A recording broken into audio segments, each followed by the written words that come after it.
안녕하십니까. 박승태입니다. 오늘은 빈곤과 소득 불평등 시대의 실상이라는 얘기를 하고 싶습니다. 생태학자로서 빈곤과 소득 불평등 시대를 조망해 보면서 만약에 인간들에게 공기와 햇볕에 차등이 생긴다면 어떤 현상이 일어날까 생각입니다. 지구의 생명을 유지하기 위해서 식물이 광합성을 하는데 햇볕의 0.2% 정도를 이용한다고 하니까 기적이지요. 거기다 공기는 대략 한 1000년을 주기로 해서 어떤 변화가 조금씩 생긴다라고 그럽니다. 그러니까 햇빛이라든지 공기를 봐서 불평등만을 강조할 수 없다라고 봐야 할 것 같습니다. 빈곤과 이 소득 불균형은 오늘날 세계에서 가장 중요한 문제라고 생각되며 이는 인류 전체에 관한 문제라고 할 수 있습니다. 빈곤은 주로 어떻게 보면 의식주 문제에 직결되며 특히 기본적인 필요에 대한 접근성 부족으로 정의됩니다.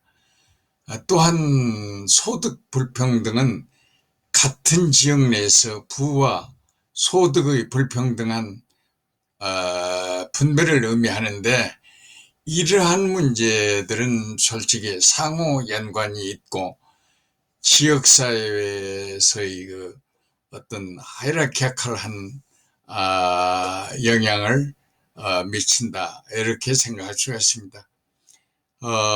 예로서 빈곤은 교육 및 취업 기회에 대한 접근을 제약하고 빈곤의 순환을 지속시킴으로써 사회적 이동성을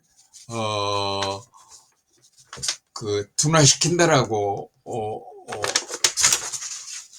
할 수 있습니다. 반면에 소득 불평등은 자원에 대한 불평등한 접근이 지속돼서 정치적으로 양극화 현상이 일어나서 경제성장에 대단한 저해 요인이 될 수 있다 이런 생각입니다. 이를 해결하기 위해서는 일자리 창출이나 교육 및 의료 접근성을 향상시켜서 여러 가지 누진적인 정책을 시행하고 포괄적인 해법으로 세계적인 노력이 있어야 한다 이렇게 생각을 합니다. 그런데 시대마다 색다른 해법도 다양하고 그 지도자에 따라서 대처 방법도 다양하고 달랐습니다. 한 예를 들면 영국의 그 총리인 마가렛 대처 같은 분은 가난에 대해서 상당히 쓴소리를 했습니다. 가난이라는 것은 인격적 결함이라고 하는 쓴소리를 해서 인성이 모자란 사람들이 가난 문제를 안고 산다고 생각하게 된 것입니다. 그러니까 어찌 보면은 한 정치가의 얘기입니다만 인간이 빈곤에서 벗어나려는 연구도 아주 정말로 다양합니다. 한 예를 소개해 본다면 인도의 사탕수수밭에서 일하는 농부들의 얘기입니다. 이들은 일을 하고 1년 수입의 한 60%를 추수가 끝난 다음에 한꺼번에 임금을 받게 된답니다. 그런데 이때는 일시적으로 풍성해져서 부자가 된 기분이랍니다. 그렇지 않는 시기와 이 상대적으로 궁핍한 생활을 하는 시기를 나누어서 연구진은 이들의 IQ 검사를 해보면 여유로운 생활을 할 때의 IQ가 대략 14점 정도 높다고 합니다. 심리학적 관점에서 이런 문제들을 어떻게 개념화해야 할까 하는 것으로 고민하다가 많은 심리학자들이 분석해서 결핍관념이라는 새로운 이론으로 이런 문제를 해석하게 됐다고 합니다. 결핍관념은 누구든지 돈이든 시간이든 또는 음식물이든 간에 부족하다고 인식될 때는 행동이 이상해진다는 것입니다. 결핍으로 인해서 인간은 좀 시야가 좁아지고 생활이 아주 엉망으로 변한다는 거죠. 이때 그럴싸한 프로그램을 들이대도 사실은 무용지물이 된다는 것입니다. 그러니까 어찌 보면 가난이라고 하는 것은 미래를 말살시키는 독약과 같은 것이다, 이렇게 본 겁니다. 따라서 그 토마스 무어 같은 분은 유토피아라고 하는 저서에서 기본소득 보장이 빈곤 대책의 핵심 처방이다라고 지적한 바 있습니다. 보통 사람들은 기술혁명이 경제적인 변화를 가져와서 우리들의 삶의 질을 변화시키리라는 큰 기대를 하지만 가난과 여유 있는 사람들의 양극화가 생겨가지고 잘 사는 사람과 어려운 사람 사이의 그 갭이라고 할 수 있는 것은 갈수록 심화되고 아담 스미스의 소위 경제라고 하는 말을 보이지 않는 손이라고 했는데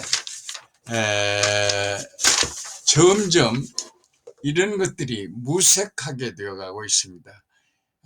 지금은 경제에서 보이지 않는 손에 대한 얘기는 별로고 점점 보이는 손 쪽으로 방향을 틀고 있습니다.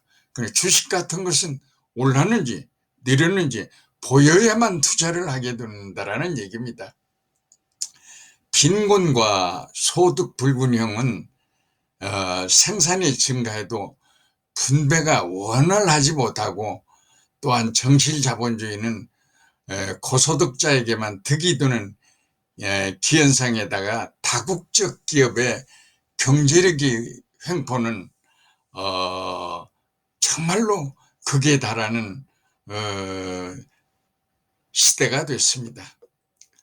2005년도에 클린턴 정부의 노동부 장관이었던 로버트 라이라고 하는 분은 미국의 부호 한두 분이 미국 인구의 그러니까 저소득층 40%에 해당하는 그런 이들의 부와 맞먹는 아주 비슷한 것을 보고 놀랐습니다. 부를 창출하는 슈퍼스타들의 세상에 깊은 회의를 필요한 바 있습니다. 경제전문가인 알란 쿠르거와 마일스 코락은 개비치 곡선이라는 이론으로 소득 불평등이 심화될수록 신분 상승 이동이 불가능하다라고 하는 사실을 밝힙니다. 그런데 이에 따라 중산층이 이제 파괴가 되고 그 중산층 파괴가 가속화됨으로써 생산 증대라든지 고용 증대는 기대할 수 없고 소수의 그 천재 스타들만의 세상으로 디스토피아적인 세상으로 변하는 것이 아닌가 하는 생각입니다. 여기에서 주목해야 하는 것은 인간들이 이런 산업혁명의 의미가